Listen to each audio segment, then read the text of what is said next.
Жарайсыңдар, керемет. Тағы кім не жасап жатыр?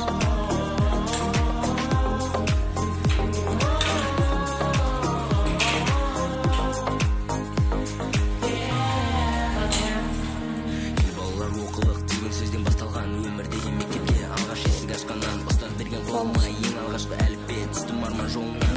Кәне фигуралардан не құрастырдыға танып кетейікші. Қазақ тілі, физика, алгебра, химия, ең алғашқы еркелік сабақтардан қашқанбыз.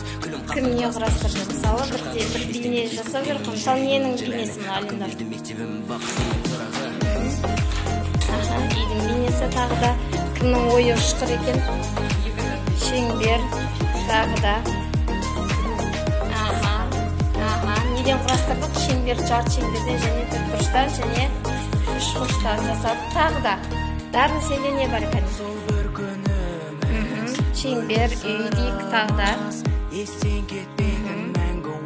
Фантазияда. Вот Алинұр тағы да жасады. Не жасады? 4 жылдыз, е? Мороженое. Кәне мороженое. Жарайсыңдар. Қошапқа ұстаймыз.